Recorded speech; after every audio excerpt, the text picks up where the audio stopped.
One thing that we were discussing yesterday, right, I just wanted to make it clearer, is that sometimes we were taking the message size to be m and sometimes we were taking the message size to be m times p, right? I hope it's clear, but anyways I'll clarify it once again, right? Why are we taking two different sizes?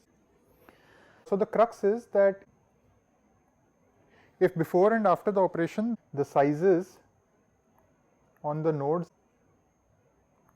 whichever nodes are participating, right, are same, right, then we use a size of m.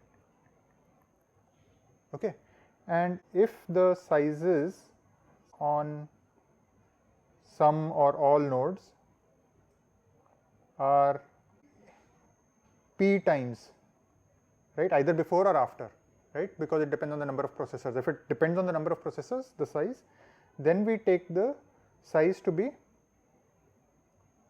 m times p. Okay, so let's just consider the collectives and understand, right? So what are the collectives? So we have broadcast and reduce, right? So for broadcast and reduce, what happens? Well, I have some size on one node and at the end I have the same size on all the nodes, right? So it's quite simple, there is no complexity with respect to the number of nodes. So we take the size to be m, right? Now what about all reduce?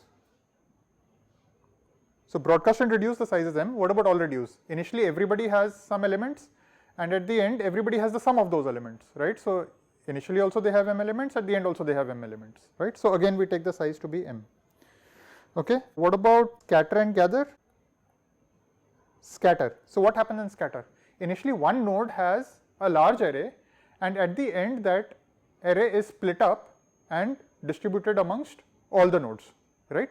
So in this case later the distributed or the smaller set at the end, right, that is of size m, and therefore what does the node have originally? What is the size of the array it has originally? M times p, right? Is it clear? So initially one node has size mp and at the end everybody has size m, right? And similarly for reduce scatter and all gather, so what happens in reduce scatter? All the nodes have some data, right? You want to do a reduce of that data and you want to scatter the results.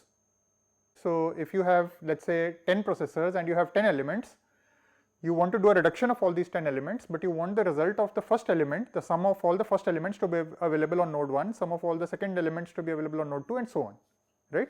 So again, what is the initial size? mp, right? And at the end the size is m. Clear?